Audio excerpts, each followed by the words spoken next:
자, 올해 우리 교회 표 예배 진심, 사명 전심, 지금까지 레위기 1장에서 3장에 나오는 번제, 소제, 화목제에 대한 말씀을 나누었고, 오늘은 속죄제에 대한 말씀입니다.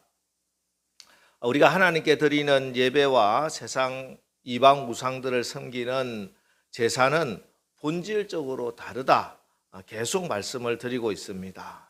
이방 우상을 섬기는 제사는 신에게 내가 지극정성을 바치면은 내가 원하는 무언가를 얻는 하나의 수단으로 제사를 드리죠. 반면에 우리의 예배는 하나님께 영광을 돌리고 하나님을 만나고 하나님의 영광을 보는 겁니다. 그런데 죄인은 거룩하신 하나님 앞에 설 수도 없고 하나님을 만날 수도 없고 하나님의 영광을 볼 수도 없어요. 그래서 거룩하신 하나님을 만나고 하나님의 영광을 보기 위해서 우선은 예배자가 거룩하게 되어야 됩니다. 반드시 죄사함을 받고 의로워져야 한다는 것이죠. 이것이 번제 제사였습니다.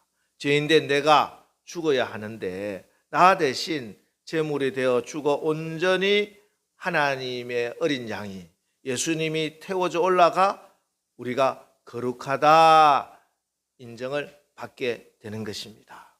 그리고 소제, 곡물을 빻아서 고운 가루로 드리는 소제가 히브리어로는 민하 선물이라고 말씀을 드렸죠. 거친 알갱이가 맷돌에 갈아져서 고운 가루가 되어 듯이 우리의 고집스럽고 또 거친 이 딱딱한 자아를 부수고 갈아서 우리 안에 계신 성령님 그리스도의 향기를 선물로 올려드리는 것, 우리의 깨끗하고 거룩한 삶으로 드리는 예배였습니다. 그리고 지난주에 살펴본 화목제, 샬롬의 예배는 이제 관계가 회복된 것으로 인해서 임하는 축복입니다. 창조주 하나님과 아빠, 아버지와 자녀로 관계가 회복된 우리가 서로 형제 자매가 되어서 즐겁게 아버지 앞에서 잔치하는 것, 이게 샬롬의 예배, 화목제였습니다. 이렇게 다섯 제사 중에 번제, 소제, 화목제에 대한 말씀을 나누었습니다. 오늘은 네 번째로 속죄제에 대한 말씀입니다. 자, 그럼 여러분 중에 조금 설교를 아주 주의 깊게 또 심각하게 받아들인 분들 중에는 고개가 가웃하는 분들이 있을 텐데요. 아니, 우리가 먼저 번제를 드렸다고 했는데 번제에서 우리가 제사함을 다 받고 어렵다고 인정을 받았는데 왜 또 죄를 또 속죄해야 되느냐? 왜 속죄제가 또 나오느냐? 그렇죠, 여러분. 우리는 주님의 은혜에 의하여 믿음으로 말미암아 구원을 받았습니다. 여러분의 과거와 현재와 미래 모든 죄가 단번에 모두 다 용서함 받은 줄을 믿으시기 바랍니다. 자, 그렇다면 우리가 회개할 필요가 있느냐? 용서 다 받았는데 왜 또 회개를 해야 되느냐? 여러분, 그러면 우리는 예수 믿고 나서 회개할 필요가 없을까요? 아니요. 분명 우리가 예수 믿어 의롭다함을 받았습니다. 칭의의 구원을 받았고 새로운 피조물이 되었습니다. 하지만 우리의 육신은 여전히 죄와 사망의 아래서 살고 있다는 것이에요. 그래서 예수 믿는 우리도 우리의 몸으로 죄를 짓기도 하고 병이 들기도 하고 결국 죽게 되는 것입니다. 그래서 우리가 이 땅을 살면서 짓는 죄는 반드시 또한 하나님 앞으로 나가기 위해서 씻음받고 용서함을 받아야 됩니다. 이것을 우리 주님은 목욕을 한 사람도 매일매일 손과 발을 씻어야 한다, 이렇게 비유로 말씀을 해주셨죠. 그래야 우리의 몸과 마음의 행위가 또 정결하게 되어서 하나님께 산제물로 올려지게 되는 겁니다. 하나님 안에 거하기 위해서는 손과 발에 묻은 죄도 다 씻어서 그래서 깨끗하게 하나님 안에 거하게 되는 거예요. 이걸 모르고 이걸 오해하고 잘못 가르치면 구원파 같은 그런 이단이 나오는 겁니다. 그래서 사실 오늘 속죄제는 예수 믿고 구원받은 우리에게는 굉장히 중요한 말씀이에요. 사실 번제는 어찌 보면 단 일회적 사건이죠. 예수님의 십자가 은혜로 단번에 온전히 다 이루어진 구원의 사건이라면 오늘 이 속죄제의 예배의 구원의 감격은 우리 모두가 한 사람도 예외 없이 예배 때마다 하나님 앞에 나와서 기도할 때마다 아니 매 순간 드려야 하는 제사예요. 그래서 지금까지 번제, 소제, 화목제는 자원제입니다. 내가 드리고 싶은 사람은 이렇게 돼 있어요. 다 내가 그런 예배를 드리고자 하면 이렇게 드리는 거예요. 하지만 이 속죄제 그리고 다음번에 살펴볼 속건제는 내가 드리고 싶다 드리고 싶지 않다가 아니야. 무조건 의무적으로 드려야 합니다. 실제로 예루살렘에서 광야에서 성막이나 또 성전을 짓고 나서 그 성막이나 성전에서 가장 많이 드려지는 제사가 뭐냐? 바로 속죄제예요. 속죄제가 가장 많이 왜? 반드시 드려야 하니까. 죄가 생각나고 제가 깨달아지면 무조건 와서 드려야 되니까. 속죄제가 가장 많이 드린 제사입니다. 자, 우리 한번 보겠습니다. 이 속죄제는 히브리어로 하타트라고 하는데요. 이 하타트라고 하는 말은 죄를 용서해 주다 하는 속죄의 의미도 있지만 사실은 그보다는 죄를 씻어주다, 깨끗하게 하다, 정결하게 하다 하는 의미가 더 큽니다. 속죄제가 죄를 용서함 받는 것이 분명하죠. 하지만 특별히 그 죄로 인해서 더러워진 사람을 깨끗하고 정결하게 하고 거룩하게 하는 제사다 하는 그런 의미입니다. 이게 번제와의 차이점이에요. 사람은 내가 인정을 하든 인정하지 않든 이 땅에서 육신을 입고 살아가면서 수많은 죄를 짓고 또 그 죄 가운데 살아가죠. 행위로뿐만이 아니라 말로 또 생각으로 짓는 죄까지 사실은 아침에 일어나서 저녁에 잠들 때까지 수많은 죄를 범하고 또한 그런 죄들 때문에 내가 고통을 받으면서 그렇게 살아갑니다. 어떤 때는 내가 그 죄가 죄인 줄도 모르고 그렇게 살 때도 참 많아요. 참 이상한 거는 다른 사람이 그런 죄를 지으면 내가 잘도 깨달아지고 잘도 아는데, 그죠? 지적을 하고. 근데 내가 하면은 잘 몰라. 내가 하면은. 내로남불이라고 하는 말이 있잖아요. 그래서 그런 말까지 나온 거예요. 아, 내로남불이다, 내로남불이다 욕은 하지만 사실을 보면 모든 사람이 다 그렇다니까.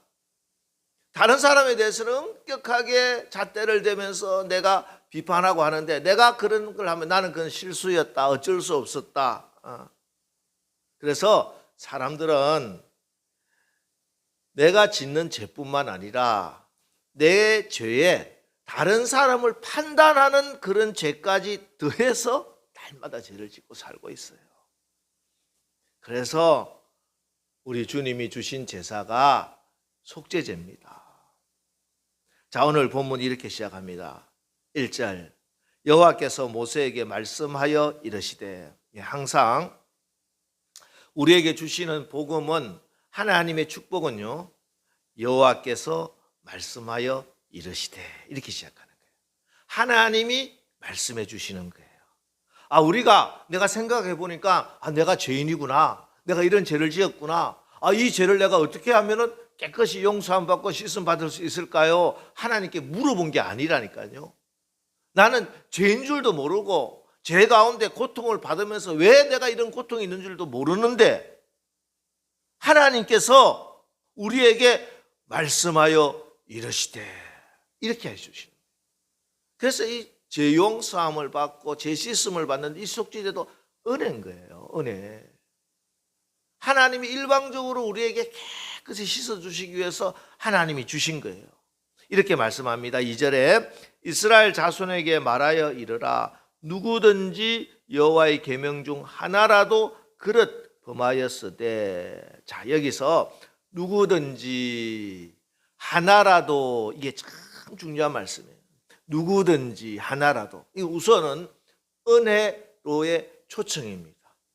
어떤 죄를 지은 사람이라도 누구든지 속죄 제사를 드리고 죄 씻음을 받을 수 있다. 뭐든지 하나도 남김없이 하나라도 하나님께서 다 씻어주신다. 이런 은혜의 초청의 말씀입니다. 그리고 동시에 이 누구든지 하나라도, 이 말씀은 결단하라는 말이에요. 결단하라. 하나님 앞에서 죄라고 하는 것이 얼마나 엄격한지 예외 없이 누구든지 하나도 빠짐없이 하나님 앞에 그 죄를 가지고는 나갈 수 없다. 10가지 이상 죄를 모아가지고 그때 되면은 와서 제사 드리고 용서함 받으라고 하는, 누구든지 하나라도 계명이 어기진 것을 깨달아지면 그때 바로 그때마다 속죄 제사를 드리고 너희 죄를 씻어야 된다. 결단하라, 이 말씀이에요. 그리고 그릇 범하였으되, 이 말씀도요, 이 말은 히브리어로 그릇이라고 하는 말은 비슈가가라고 하는 말인데 의도치 않게 이런 뜻이에요. 그릇 행하였으되, 이 말이 이제 번역이 이렇게 되면 잘못 이해할 수가 있는데, 그릇, 이 말은 의도치 않게, 고의가 아니라 실수로. 여러분, 하나님 앞에 내가 고의로 지은 죄가 아니라도 용서 안 받고 씻음 받아야 돼요. 하나님, 내가 그거 모르고 했는데, 아니요. 그 죄도 깨닫게 되면은 반드시 깨닫고 용서 안 받아야 돼요. 잘못해서 실수로 이 죄도 반드시 씻음 받아야 된다. 이 하나님 앞에 죄라고 하는 게 얼마나 심각하고 엄중한가를 다시 한번 깨달아야 됩니다. 누가? 먼저는 기름 부음 받은 제사장. 자, 3절 말씀 보세요. 만일 기름 부음을 받은 제사장이 범죄하여 백성의 허물이 되었으면 그가 범죄한 죄로 말미암아 흠없는 수송아지로 속죄 제물을 삼아 여호와께 드릴지니. 기름 부음 받은 제사장도 죄 지을까요? 제사장도 죄 지어요. 그리고 만일 또 13절, 만일 이스라엘 온 회중이 여호와의 계명 중 하나라도 부지 중에 범하여 허물이 있으나 스스로 깨닫지 못하. 여기 온 회중은 이스라엘 전체, 나라 전체가 죄를 지을 수도 있어요. 나라 전체가 죄를 지을 수 있어요? 있죠. 어떤 때, 자, 어떤 중요한 결정을 해요. 근데 그 결정이 하나님의 뜻에 반하는 결정을 한 거예요. 이게 나라 전체가, 백성 전체가 지은 죄가 됩니다. 여러분, 시사 프로그램을 보면은 이런 이야기를 하죠. 사람들이 집단 지성의 힘을 믿습니다. 이런 말을 하죠. 무슨 말이냐면은 한 사람이 그냥 결정하는 것보다 두 사람보다 10사람이, 더 많은 사람이 토론도 하고 합의를 해서 결정을 내리면 그게 선한 결정을 내릴 수 있다, 이 말입니다. 그래서 이게 이제 제도화가 된 게 뭐예요? 다수결의 원칙도 있고, 대표적인 게 선거죠. 선거를 하죠. 자, 그런데 여러분, 이 집단지성이 옳아요? 이게 선한 결정을 내려요? 선거 끝나면 바로 내가 왜 그랬을까? 바로 후회하고. 그 정도 아니에요. 사실은 인류 역사를 보세요. 인류의 가장 비참했던 것은 다 집단지성의 결정이었어요. 나치 독일 히틀러 2차 세계대전을 일으키고 유대인들 수백만 명을 학살한 때, 그때 독일 국민은요 히틀러에게 열광을 했어요. 60% 70% 지지율이 아니야. 100% 지지를 했다니까. 사람들의 마음에서 이 집단지성이라고 하는 게 얼마나 위험한지, 이게 군중 심리에 한번 휩쓸리기 시작하면 굉장히 무서운 결정을 내립니다. 중국 동구권 공산화 어떻게 돼요? 공산화 다 그 사람들이 그 군중 심리의 선동에 휩쓸려서 공산화 다 된 거예요. 오늘 찬양 예배 때 이제 우리 전도사님이 특강을 해주실 건데, 포괄적 차별금지법에 대해서 말씀을 드릴 거예요. 포괄적 차별금지 말 좋잖아요. 얼마나 좋은 말이야. 그런데 이걸 죄라는 걸 회중이 깨달아요? 국민들이 깨달아요? 죄인 줄 몰라요. 보세요. 누가 지금 이 포괄적 차별금지법 막 주창하고 해요. 그냥 일반 국민들 못 배운 사람들이 아니요. 다 지식인들이라고 막 언론에서 기자라고 하는 것들 이런 말 기자라고 하는 사람들이 막 써내려가는 거야. 애들한테. 자기가 무슨 대단한 거 깨달은 양 그러잖아요. 자, 그런데 14절 보세요. 14절. 그 범한 죄를 깨달으면 회중은 수송아지를 속죄제로 드릴지니 그것을 회막 앞으로 끌어다가 그 죄를 깨달으면 회중이 그게 그 죄인 줄 모르다가 깨달으면 회중이 스스로 깨달아요? 못 깨달아요. 그럼 누가 깨닫게 해줘야 돼. 누가 깨닫게 해줘요? 제사장이야. 제사장이 깨닫게 해줘야 돼. 그건 죄라고 깨닫게 해주는 사람이 제사장인 거예요. 여기 제사장 누굽니까? 목사님이요? 아니요. 여기 제사장은 하나님의 백성된 여기 여러분이 바로 왕 같은 제사장인 겁니다. 그래서 여러분이 세상에 대해서 그거는 죄입니다. 여러분이 깨닫게 해줘야 되는 거예요. 세상은 그게 죄인 줄 몰라요. 어둠에 사는 사람이기 때문에 빛이 어둠을 물리쳐야 되는 거예요. 택하신 족속이요 왕 같은 제사장이요 거룩한 나라요 그의 소유가 된 백성인 여러분이 죄를 깨우쳐 주지 않으면은 세상은 그것이 죄인 줄도 모르고 그렇게 죄 가운데서 망하고 마는 겁니다. 그래서 교회는요, 성도 여러분은 세상에 물들면 안 돼요. 교회가 세속화되면 안 된다니까. 그 죄인 줄 모르는 것을 교회도 죄가 아니라고 생각하면 안 된다니까요. 교회가 그 세상을 향해 이거는 죄라고 분명히 말을 해줘야 되는 거고 지적해주고 깨닫게 해줘야 되는 겁니다. 교회는 그래서 성령으로 충만해야 돼요. 그래야 세상을 향해 죄에 대하여 의에 대하여 책망하고 깨닫게 하는 거예요. 누가 죄에 대해서 의에 대해서 책망하고 깨닫게 해주십니까? 성령님이 하시잖아요. 그러니까 교회가 그 사명을 제사장으로서 사명을 감당하기 위해서 반드시 성령 충만함을 받아야 돼. 성령 충만함을 받지 않고 종교 행위만 종교 놀이나 하고 있는 교회들은요 그런 걸 못해요. 그냥 세속화되는 거야 자기가. 그러나 성령 충만하게 되면 성령께서 죄에 대해서 의에 대해서 책망하고 깨닫게 해주시니 우리가 성령의 도구가 되어서 이 세상을 향해서 죄를 지적하고 죄를 깨닫게 하고 그래서 죄에서 돌이키게 하고 죄를 사해 주시고 이 땅이 고침을 받고 사함을 받게 되는 줄 믿으시기 바랍니다. 그리고 22절에 족장들 지도자들 죄 지어요? 죄 짓죠. 아니 더 많은 죄 진 거 뭐 너무나 잘 알고 있어요. 말할 필요도 없어요. 누가 그에게 깨우쳐 주면 여기서 누가도 제사장이에요. 여러분이 이건 죄다 하나님 앞에 부정한 것이다 깨닫게 해주고 일반 백성들도 마찬가지입니다. 27절에 만일 평민의 한 사람이 28절에 누가 그에게 깨우쳐 주면 여기도 누가가 바로 제사장입니다. 여러분들입니다. 그래서 다시 3절로 가면은 다음에 레위기 4장 3절에 만일 기름 부음 받은 제사장이 범죄하여 백성의 허물이 되었으면 그가 범한 죄로 말미암아 이렇게 돼 있죠. 기름 부음 받은 제사장이 범죄하여 뭐가 된다고? 백성의 허물이 된다 이 말이에요. 제사장은 단순히 자기 혼자의 죄가 아니라 내가 이 회중에게 온 국민에게 지도자들에게 일반 백성에게 죄를 깨닫게 해주지 못하니까 그래서 죄를 지으니까 온 백성의 죄가 허물이 되는 거예요. 제사장의 죄가. 네, 여러분 오늘 구원받은 우리라고 번제제사 드리고 나는 구원받았다. 그래서 그렇게 살아가는 우리가 죄에 대해서 우리 스스로도 민감하지 못하면 어떻게 되겠습니까?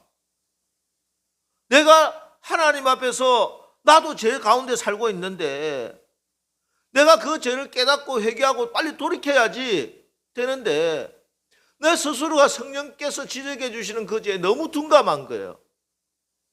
여러분, 우리가 하나님의 백성된 우리가요, 죄 지으면요 반드시 성령께서 근심하십니다. 내 안에 계신 성령이 근심하신다니까요. 그리고 사인을 보내주세요. 그거 아니야, 하나님 기뻐하지 않으셔, 하나님 마음이 너무 아파.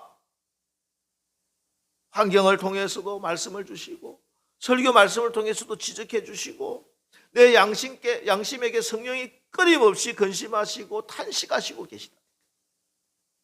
그런데 거기에 귀 닫고 눈 감고 계속 가보세요. 끝까지 못 들은 채 하고 회개하지 않고 그러면은 내 마음이 점점 완악해지는 거예요. 비가 내리지 않고 땅이 계속 지나면은 이 촉촉하던 땅이 점점 굳어지잖아요. 나중에는 이 굳어진 거 농사 짓기 위해서 하기 위해서는 다 뒤집어 엎어야 되는데 이게 시간이 지나면 지날수록 어려워지는 거예요. 내 마음이 완악해지고 강팍해지고 이제 성령이 근심하시고 탄식하는 게 아예 느껴지지를 않는 거예요. 성령 없이 그냥 교회만 다니는 거예요. 예배 간격도 없고 예배 때마다 목사님의 말씀이 오늘 축복의 말씀 좀 아멘 하지만 나한테 지적이 되고 내가 이걸 깨닫게 되고 내가 돌이켜야 된다고 하는 말씀이 들으시면 싫어.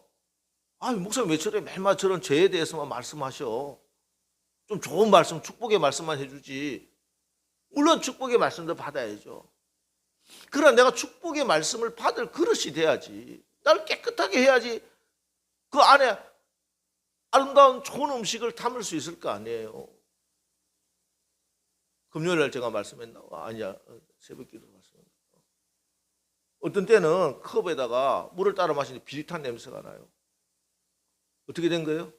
내가 어젯밤에 우유 따라 먹고 물 넣어서 깬 거라고 싹 넣은 거야. 리시는 엄마 몰래. 이거 갖다가 싹 깨끗이 이게 세제로 다 닦아가지고 잘 헹궈가 놔야 되는데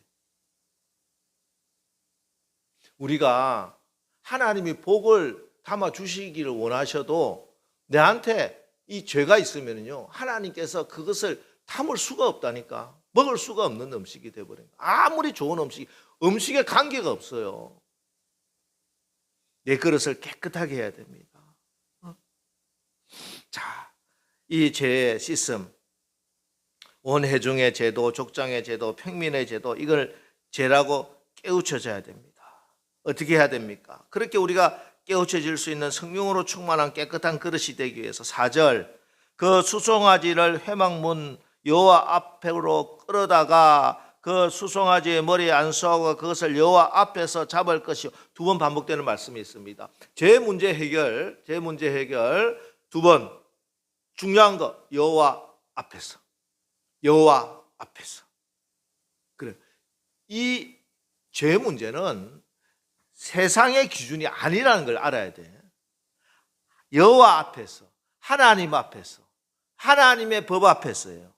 그래서 세상이 가지고 있는 기준을 가지고 이건 죄가 아니라고 아무리 이야기해도 소용이 없어요. 하나님 앞에서.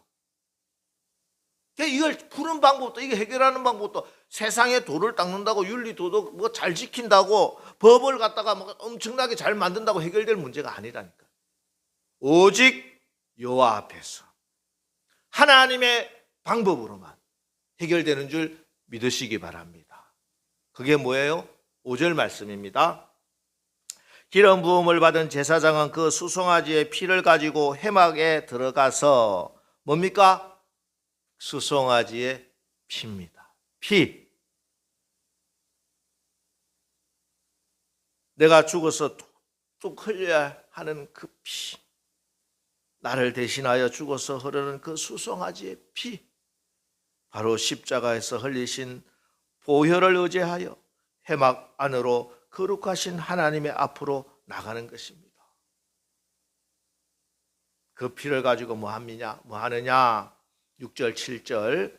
그 제사장이 손가락에 그 피를 찍어 여호와 앞 곧 성소의 휘장 앞에 7번 뿌릴 것이며 제사장은 또 그 피를 여호와 앞 곧 회막 안 향단 뿔들에 바르고 그 수송아지의 피 전부를 회막문 앞 번제단 밑에 쏟을 것이며 성소의 휘장 앞에 7번 뿌리라 이렇게 이야기합니다. 이게 휘장은 성소의 휘장이라고 하는 것은 성소 안에 들어가면은 법궤가 있는 지성소 있죠. 언약궤, 법궤가 있는 지성소. 거기는 1년에 한 번 대제사장만 한 번밖에 못 들어갑니다. 그 지성소와 일반 제사장은 매일매일 성소가 있어요. 성소에 들어가면은 오른쪽에 떡상이 있고 가운데 분향당이 있고 왼쪽에 그 금초대가 있습니다. 금초대가 있는데 여기 가서 매일마다 떡도 살피고 분향을 하고 금초대 불을 늘 밝혀주는 사역을 제사장이 이제 돌아가면서 계속 자기가 사역 맡은 시간에 들어가서 합니다. 근데 이 제사장이 오늘 속죄를 하기 위해서 이 피를 가지고 이 지성소와 성소를 딱 나누고 있는 이 휘장 커튼에 이게 7번 뿌린다는 것입니다. 왜? 그 피가 정결하게 하는 것이기 때문에. 내가 사역하고 있는 이곳에서 하나님의 피가 임해 내 삶이 그리스도의 피 뿌림을 받아야 된다는 거예요. 왜 그러느냐? 히브리서 9장 14절 하물며 영원하신 성령으로 말미암아 흠없는 자기를 하나님께 드린 그리스도의 피가 어찌 너희 양심을 죽은 행실에서 깨끗하게 하고 살아계신 하나님을 섬기게 하지 못하겠느냐? 우리의 모든 삶과 양심과 우리의 성김과 행실을 깨끗하게 하는 게 그리스도의 피기 때문에 그렇습니다. 여러분 날마다 그러기 때문에 여러분의 몸과 마음과 양심과 행실과 삶의 현장에 주 예수의 보혈로 덮노라, 예수의 보혈로 덮노라. 아침에 일어나면서부터 오늘도 나의 삶에 우리 가정에 우리 자녀들의 앞길에 모든 삶의 현장에 그리스도의 보혈을 뿌리노라 선포하시고 시작하세요. 정결하게 되세요. 그래야 여러분의 그 삶에 섬기는 것이 하나님이 기쁘게 받으시는 섬김의 삶이 되는 줄 믿으시기 바랍니다. 이게 보혈의 능력이에요. 지금 뭐 우리가 수송아지 피를 뿌릴 수는 없는데 그게 뭐냐면 바로 그 실제는 예수님의 피거든요. 우리의 입으로 예수님의 피를 선포하시기 바랍니다. 피를 바르시기 바랍니다. 그 보혈의 능력으로 여러분의 모든 섬김이 하나님께서 기쁘시게 받으시는 섬김이 되시기를 주의 이름으로 축원합니다. 그리고 또 중요한 게 한 가지 특별히 하나님께서 또 바르라고 하는 게 있어요. 제사장은 또 그 피를 여호와 앞 곧 회막 안 향단 뿔들에 바르라 이렇게 향단 뿔. 여기 향단은 바로 지성소 앞 커튼 이 장막 바로 앞에 있는 그 분향단입니다. 이 분향단에서 뭐 하겠어요? 분향을 하는 거예요. 향을 피우는 거예요. 향을. 제사장들이 오늘도 모든 백성들의 기도를 대신해서 제사장이 들어가서 향을 피우면서 하나님께 기도를 올리는 거예요. 이 향은 성도들의 기도라 이렇게 돼 있잖아요. 그죠? 기도입니다. 기도. 근데 제사장이 죄가 있어. 더럽혀져 있어. 그 기도 어떻게 되는 거예요? 여러분 더러운 기도는 하나님 안 받으세요. 반드시 기도는 깨끗해져야 올라갈 수 있습니다. 그래서 분향단의 네 뿔에 반드시 피를 바라라는 거죠. 이렇게 속죄제는 제사장 자신도 정결하게 되고 제사장으로 인해 더러워진 기도도 정결하게 되어서 하나님께 올려지게 되는 거예요. 자, 생각해 보세요. 가정의 제사장인 여러분, 부모죠. 부모 여러분이 자녀들 위해서, 딸, 아들 위해서 날마다 그렇게 열심히 기도하는데 내가 죄로 더럽혀진 상태예요. 속죄제를 안 드렸어. 그러면 그 기도, 그 분향 하나님 받으시는 거예요. 받으시겠어요? 그거부터 속죄하라는 거예요. 정결하게 되어라는 것입니다. 여러분, 여러분의 기도가 부모로서 하나님께 그렇게 열심히 드리는 그 기도가 그리스도의 피, 예수 피로 정결한 기도가 되어서 하나님이 받으시고 응답하시는 그런 기도가 되시기를 주의 이름으로 축원합니다. 그게 사실은 우리가 기도 드리면서 예수 이름으로 기도합니다 이 말이에요. 그 뒤에 붙어 있는 그냥 후렴구나 미사어구가 아닙니다. 내가 정말 이 기도를 예수님의 보혈을 의지해서 주님의 그 십자가 은혜를 의지해서 지금 드리는 기도입니다. 이 고백으로 드리는 기도예요. 날마다 나의 모든 것을 깨끗이 씻음받고 우리의 기도가 주님의 보혈을 덮어서 하나님 앞에 가서 하나님이 깨끗한 기도로 다 받으시고 응답해 주실 줄 믿습니다. 그리고 이제 화목제와 마찬가지로 기름과 콩팥은 번제단에서 하나님께 태워서 올려지고요. 이건 화목제하고 똑같습니다. 가장 귀한 건 내 마음의 중심, 진심을 다해서 하나님께 드리는 거. 이게 이제 회개고. 근데 이제 또 한 가지 살펴볼 게 11절, 12절 말씀 봅니다. 수송아지의 가죽과 그 모든 고기와 그것의 머리와 정강이와 내장과 똥 곧 그 수송아지 전체를 진영 바깥 재버리는 곳인 정결한 곳으로 가져다가 불로 나무 위에서 사르되 곧 재버리는 곳에서 불사를 지니라. 제사를 드리고 사실은 지금까지 번제나 소제나 화목제나 이 제사 드리고 남는 게 있었어요. 번제 드리고는 가죽이 남아 있어. 제사장이 이제 가져가면 되는 거고, 뭐 소제도 제사장이 한 움큼 뿌리고 나머지는 제사장 몫이고, 화목제는 이제 다 나눠 먹는 거라고 했잖아요. 하나님께 드린 기름 외에는 다 나눠 먹는 거라 했는데, 이 속죄제는요 하나도 가죽까지 온전히 다 태워서 다 없애야 돼요. 쟤는 그 모양이라도 다 버릴지니라. 온전히 다 버려. 불살라야 돼. 어디서? 진영 바깥 재버리는 곳, 정결한 곳으로 가져다가.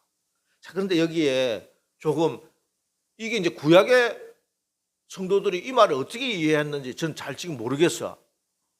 이게 진영 바깥 정결한 곳이라고 하는데, 진영 바깥이 정결한 곳이에요? 진영 바깥 말 밖에 이야기하는 거예요. 진영 바깥에 누가 살아요? 나병 환자가 한센병자가 사는 거예요. 진영에서 나병 환자가 생기면 진영 바깥으로 내쫓아요. 더러운 나병 환자들이 사는 곳입니다. 그런데 그곳이 정결한 곳이래. 왜 그러느냐? 히브리서 13장 11절 12절에 답이 나와 있습니다. 이는 죄를 위한 짐승의 피는 대제사장이 가지고 성소에 들어가고 그 육체는 영문 밖에서 불사름이라. 그러므로 예수도 자기 피로서 백성을 거룩하게 하려고 성문 밖에서 고난을 받으셨느니라. 이 모든 육체는 예수님의 육체를 이야기하는 거예요. 그렇습니다. 우리 예수님이 십자가를 지신 곳이 영문 밖 골고다 언덕입니다. 그래서 이 레위기에 예수님이 십자가에 달려 죽으시기 수천 년 전에 이미 성경은, 하나님은 진영 밖, 영문 밖을 정결한 곳이라고 그렇게 증가하고 있는 것입니다. 이 말씀을 보면요, 야, 이 성경이라고 하는 게 도저히 사람이 상상도 할 수 없는 말씀이야. 우리 주님의 십자가 사역과 우리의 구원의 이 놀라운 섭리가 하나님의 그 놀라운 계획 속에서 하나도 오차 없이 철저하게 완벽하게 이렇게 이루어지고 있는, 여러분 이 구원과 이 은혜와 이 축복을 받은 주인공이 바로 여러분인 줄 믿으시기 바랍니다. 여러분 오늘 말씀, 우리가 예수 믿고 받는 복들이 많이 있죠. 그죠?